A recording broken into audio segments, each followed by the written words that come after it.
Assalamualaikum warahmatullahi wabarakatuh.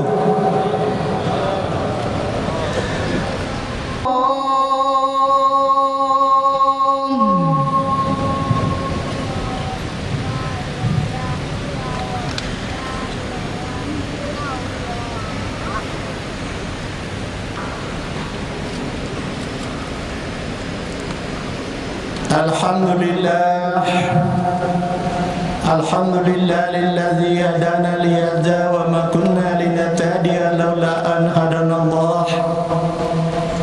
Asyhadu an la ilaha illallah wahdahu la syarika lah wa asyhadu anna Muhammadan abduhu wa rasuluh. Amma ba'du, wa ya ibadallah ittaqullah haqqa tuqatih wa la tamutunna illa wa antum muslimun.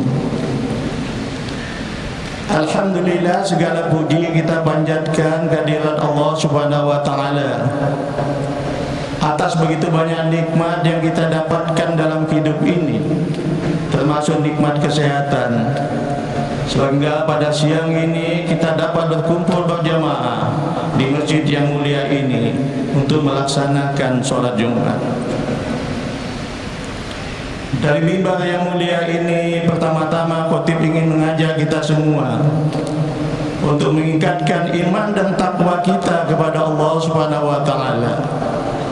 Dengan meningkatnya iman takwa akan lebih mendekatkan kita kepada Allah Subhanahu wa taala. Dengan meningkatkan iman takwa akan mendapat ketenangan hidup. Dan dengan meningkatkan iman takwa, insyaallah kita tidak termasuk kepada kelompok orang yang merugi, sebagaimana yang dikatakan dalam surat Al-Ashr. Sesungguhnya manusia dalam keadaan rugi kecuali yang beriman dan melakukan amal saleh serta saling nasihat menasihati untuk menatapi kesabaran dan baik. Para jemaah sekalian yang mulia, Tuhan menciptakan manusia berbeda-beda, sebagaimana yang dikatakan dalam surat Hujurat 13. Ya ayuhan nas, innaka khalaqnakum min dzakarin wa unsa wa ja'alnakum syu'uban wa qabaila lita'arafu. Wahai manusia, sungguh kuciptakan kalian dari seorang laki-laki dan seorang perempuan, dan kami jadikan kamu berbangsa-bangsa dan bersuku-suku agar kamu saling mengenal. Saya ulangi, agar kamu saling mengenal. Padahal kalau Allah mau menciptakan manusia itu dalam umat yang satu, Dia dengan mudah akan melakukannya, sebagaimana tercantum dalam salah satu ayat yang lain, yaitu ayat Hud, surat Hud ayat 18. Walau sa'a rabbuka la ja'ala nas ummatan wahidatan wa la yazaluna mukhtalifin. Dan bila Tuhanmu menghendaki, tentu Dia jadikan manusia umat yang satu, tapi mereka senantiasa berselisih. Kalau dijadikan umat yang satu, senantiasa mereka berselisih.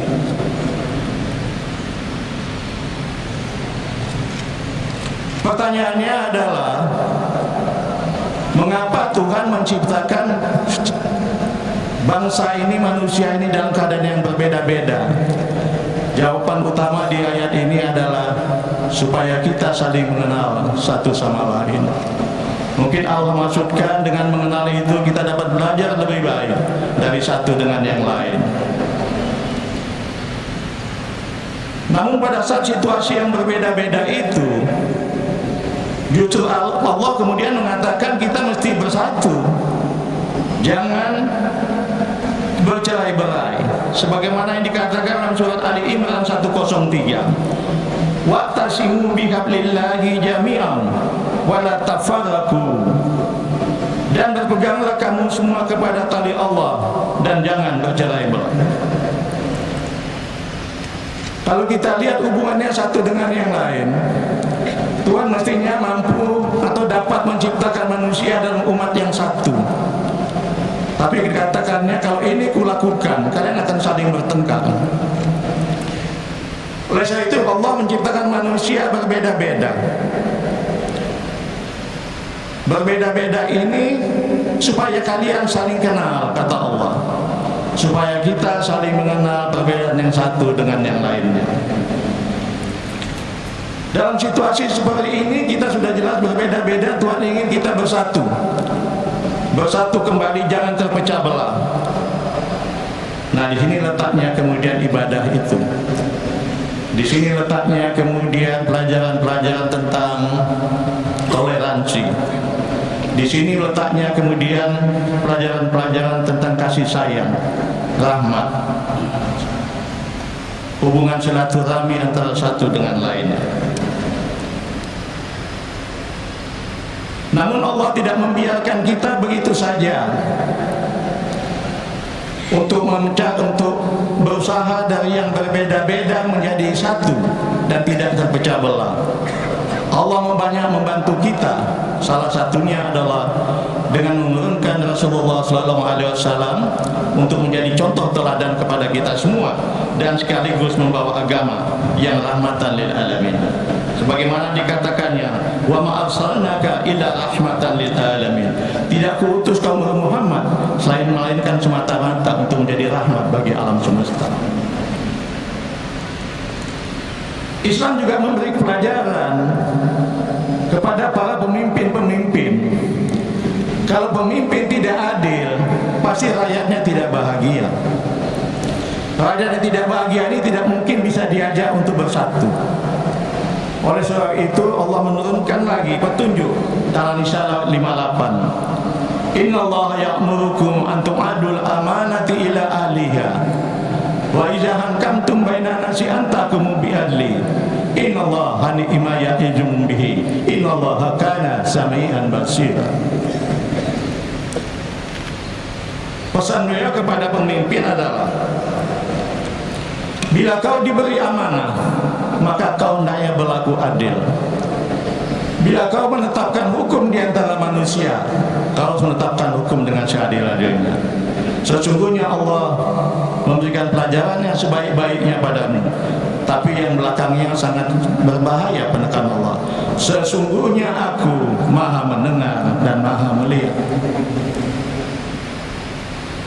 Acap kali orang melakukan kejahatan di ruangan sempit dan tertutup. Mungkin diharapkannya, mohon maaf, KPK tidak lihat, atau aparat hukum tidak lihat, atau membuat maksiat di ruangan tertutup, harapannya tidak ada orang yang tahu. Allah katakan, sesungguhnya aku maha mendengar dan maha lihat. Dimanapun kau lakukan perbuatan yang melanggar hukum itu, yang maksiat itu, aku akan tahu, kata Allah. Sebagian penjabat atau sebagian kita, pada saat kita berbuat zalim, tidak segera mendapat balasan dari Allah, kemudian kita senang, mudah-mudahan Allah sudah lupa untuk membalas saya. Namun Allah ingatkan dalam ayat Ibrahim 42, wala tasabannallaha ghafilan amma ya'malu zalimun innama yu'akhirukum liyaumin tashkhasu fihi al-absar. Dan jangan sekali-kali kau mengira bahwa Allah lalai terhadap perbuatan orang yang zalim. Sesungguhnya aku hanya memberi waktu kepadanya sampai suatu hari akan taskasu, mata mereka akan terbelalak karena hajatku, kata Allah. Begitu banyak pelajaran yang Allah berikan dalam kaitan membuat kita betul-betul dari yang berbeda-beda itu menjadi bersatu, dan mudah-mudahan kita mampu melakukannya dengan baik.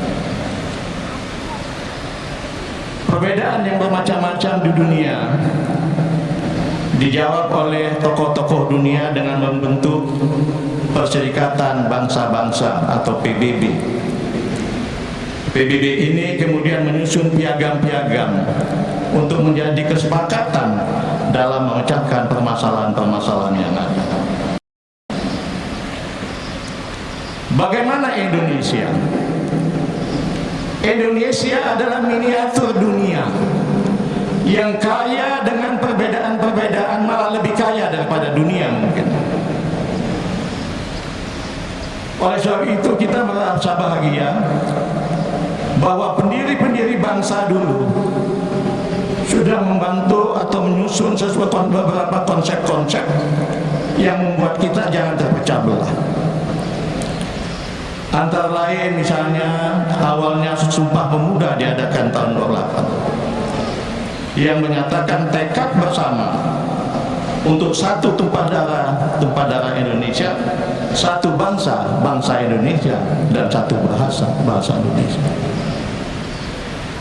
Kemudian pendiri bangsa juga menyusun sesanti Bhinneka Tunggal Ika. Tekad kita bersama bahwa kita bineka, tapi kita ika. Kita memang berbeda, tapi kami satu. Selanjutnya mereka juga menyusun konsep-konsep Pancasila, Undang-Undang Dasar 1945, aturan-aturan hukum, dan kesepakatan untuk membangun negara kesatuan Republik Indonesia. Jadi bila dunia mengacu kepada piagam-piagam PBB, maka Indonesia mengacu pada Pancasila, Undang-Undang Dasar 45, dan aturan-aturan hukum yang telah disepakati bersama. Bersyukur bahwa rakyat Indonesia, khususnya umat Islam, sangat sadar tentang butuhnya kedamaian, butuhnya ketoleransi.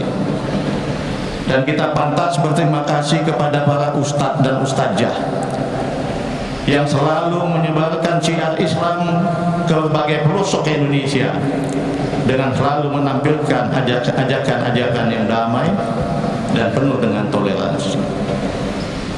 Kita berterima kasih juga dengan organisasi-organisasi Islam seperti NU, Muhammadiyah, dan lain sebagainya yang membina kader-kader bangsa, kader-kader umat dengan mengajak mereka untuk mengembangkan Islam yang rahmatan lil alamin, Islam yang rahmat bagi alam semesta. Hendaknya kita betul-betul menerapkan masalah toleransi, dan toleransi itu tidak sedikit pun akan mengurangi iman dan takwa kita kepada Allah Subhanahu wa taala. Sebagaimana disampaikan dalam ayat surat Al-Kafirun, aku tidak menyembah Tuhan yang kau sembah, dan kau pun tidak menjadi penyembah Tuhan yang aku sembah. Bagimu agamamu dan bagiku agamamu. Sekali lagi, sikap ini justru sangat tegas. Toleransi tidak sedikit pun mengganggu iman dan takwa kita kepada Allah Subhanahu wa taala. Qul ya ayyuhal kafirun la a'budu ma ta'budun wa la antum a'biduna ma a'bud wa la ana a'budu ma abattum wa la antum a'biduna ma a'bud lakum dinukum waliya din.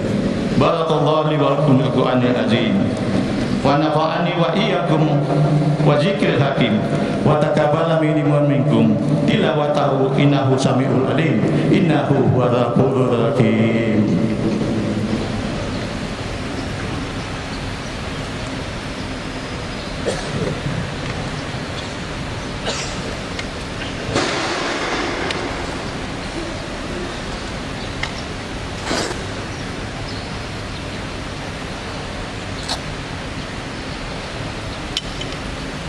Alhamdulillahi rabbil alamin, wassalatu wassalamu ala anbiya'i wal mursalin wa ala alihi wa sahbihi wa man tabi'a dinahu ila yaumiddin. Amma ba'du. Pada khutbah kedua ini khotib ingin sedikit menyimpulkan apa yang khotib sampaikan pada khutbah pertama tadi. Kalau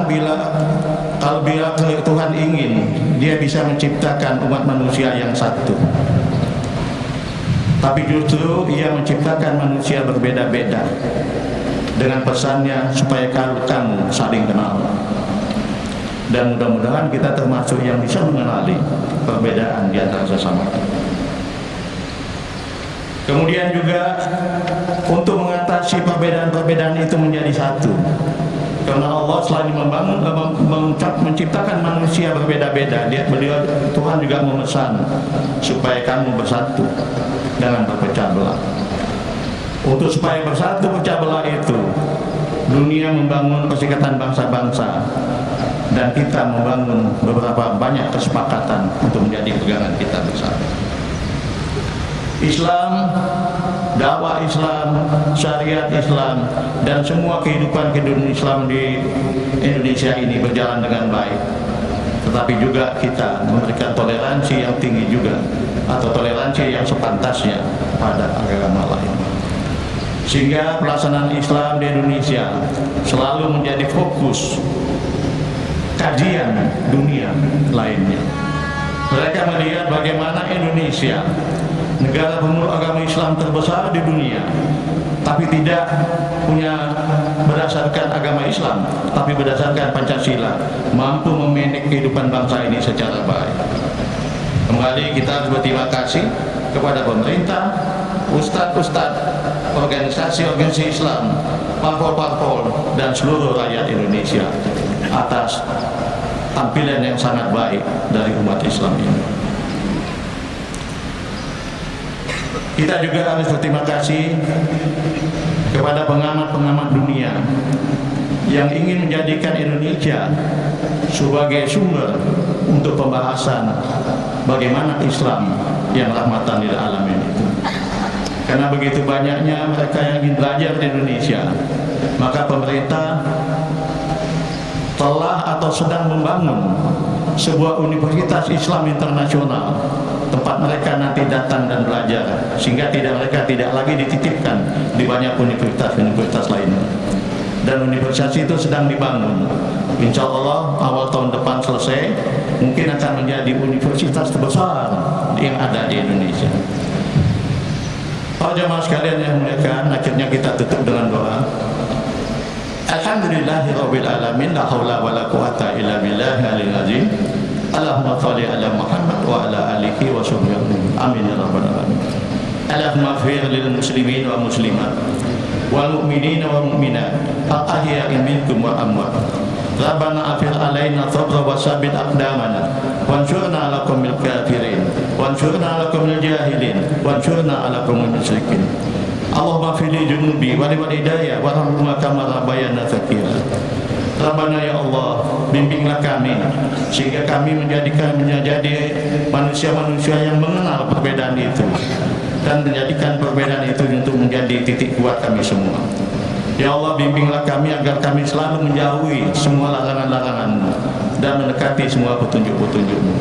Rabbana atina fid dunya hasanah wa fil akhirati hasanatan wa qina azabannar. Wa sallallahu ala sayidina Muhammadin wa ala alihi wa sahbihi wa sallim. Subhana rabbika rabbil izzati amma yasifun wa salamun ala mursalin walhamdulillahi rabbil alamin.